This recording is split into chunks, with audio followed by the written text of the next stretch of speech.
Gor, bonjour. Merci Bonjour. d'être avec nous. Votre impression sur le colloque, votre présence ici, et surtout comment impliquer les jeunes d'aujourd'hui dans le système de notariat. Alors, mon impression sur le colloque, elle est bonne, bien sûr, je réponds directement à votre question. Elle est bonne et elle ne me surprend pas parce qu'elle est à la mesure de l'idée que le monde se fait du Maroc, qui est un pays où il y a un bouillonnement, on sent un frémissement dans toutes les directions de la créativité. Bref, du fait que la richesse des nations, c'est la matière grise, c'est l'imagination des hommes.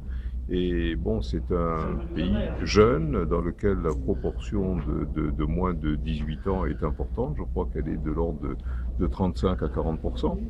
Et il n'est donc pas surprenant de voir ce frémissement qui s'exprime dans le notariat comme dans tous les autres corps d'activité. Ce colloque a choisi pour terme la sécurité contractuelle. Alors, ça se dit de deux choses, la sécurité d'une part. Je pense que c'est l'un des paradigmes du monde dans lequel on vit, dans lequel il y a une sorte de refus de toute insécurité. Il y a un refus du risque tout court.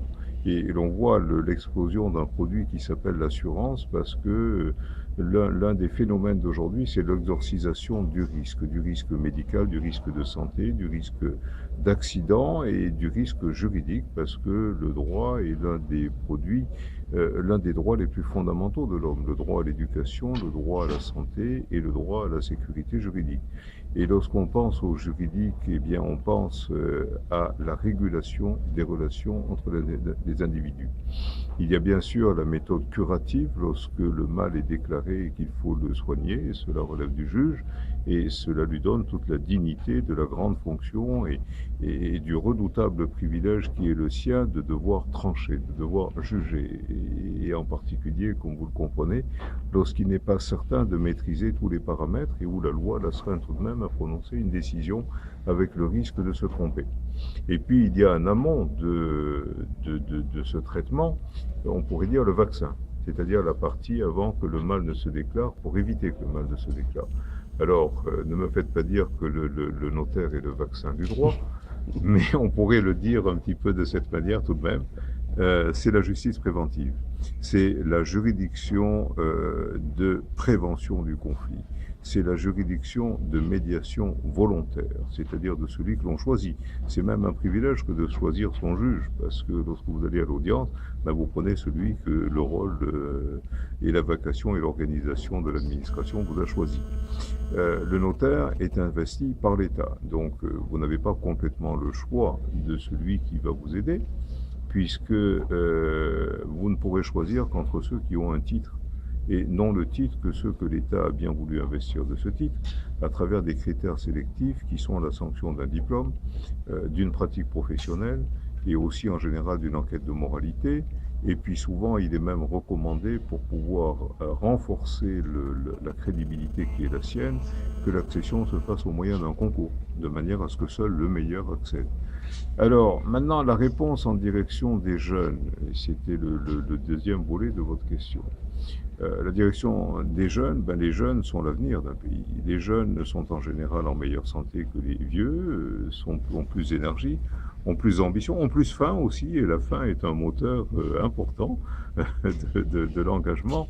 Et la richesse d'une société se mesure justement à sa capacité d'accueillir les jeunes. Parce que c'est dans l'accueil des jeunes que l'on trouve très vite les résultats et la performance.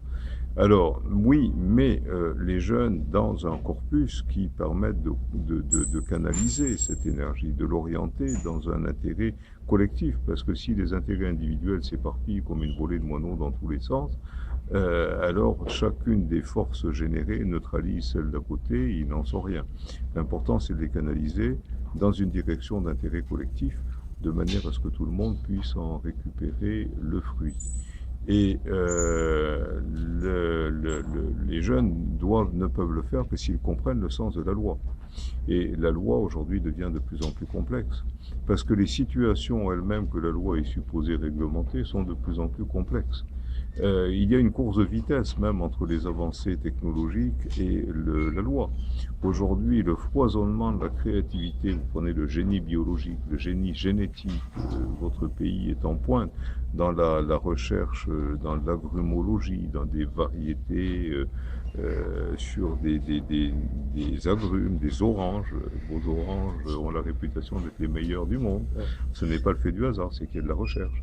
Mais les savants dans ces laboratoires sont parfois des savants fous qui vont procéder à de l'hybridation d'un certain nombre de particules, vont même utiliser l'atome pour pouvoir provoquer des réactions.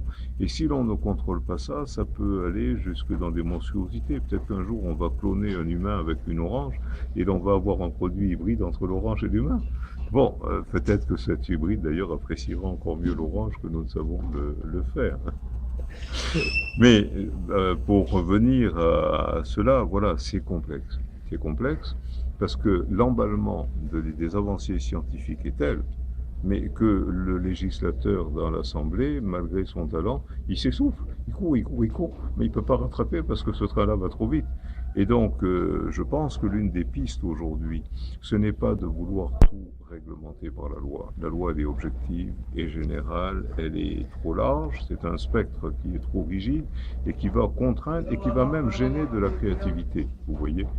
L'autre piste de la loi, c'est la loi individuelle. C'est la loi que les individus se donnent par le contrat. La loi définit un cadre, mais ce cadre doit être suffisamment souple pour permettre soit au règlement, le décret d'application ou l'arrêté ou la circulaire administrative, soit le contrat de pouvoir réglementer la situation spécifique qui est concernée. Et ce contrat, c'est le boulot du notaire que de le rédiger, parce qu'on ne peut pas l'abandonner à n'importe qui, parce que ce contrat va produire des effets juridiques, et comme le dit l'adage, le contrat authentique, c'est la loi des parties. C'est un adage qui ne remonte pas à hier ni avant-hier, c'est un adage latin. Lex et quodcunque notamus. Ce que nous écrivons devient la loi des parties. Le contrat est la loi des parties. Alors les jeunes vont trouver leur place dans ce corpus. Il faut simplement prendre le temps de leur expliquer, de leur donner les institutions qui sont nécessaires, que ces institutions soient de proximité, qu'elles soient paisibles, qu'elles soient rassurantes, qu'elles soient compétentes et qu'elles soient aussi financièrement accessibles. Si l'on laisse faire la dérive corporatiste, les coûts risquent d'exploser et vont ruiner l'intérêt que ça peut représenter. Dernière préoccupation pour les jeunes, l'accès des jeunes aux professions.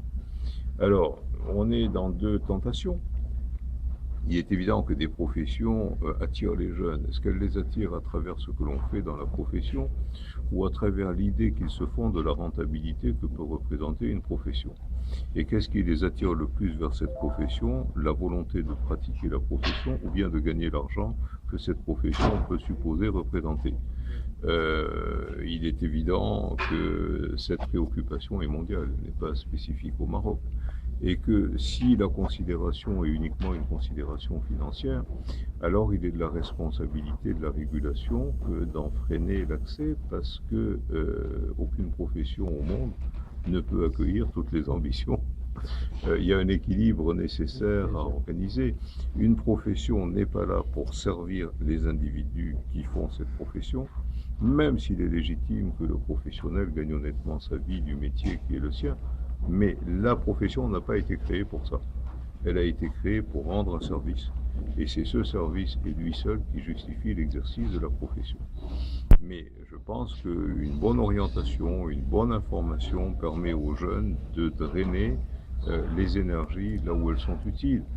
Et puis c'est un perpétuel mouvement, c'est-à-dire qu'une profession va être en déficit de compétences à un moment déterminé, on va mettre en place des systèmes incitatifs, mais au bout de 4 ou 5 ans, ils seront comblés, mais ça se sera fait au préjudice d'autres secteurs de l'activité.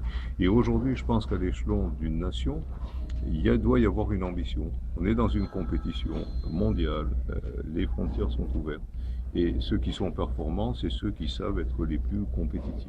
Et les plus compétitifs, c'est une responsabilité que d'orienter l'énergie disponible vers là où l'impact de l'engagement de l'énergie est le plus payant. Merci beaucoup, Voilà. monsieur Alexandre.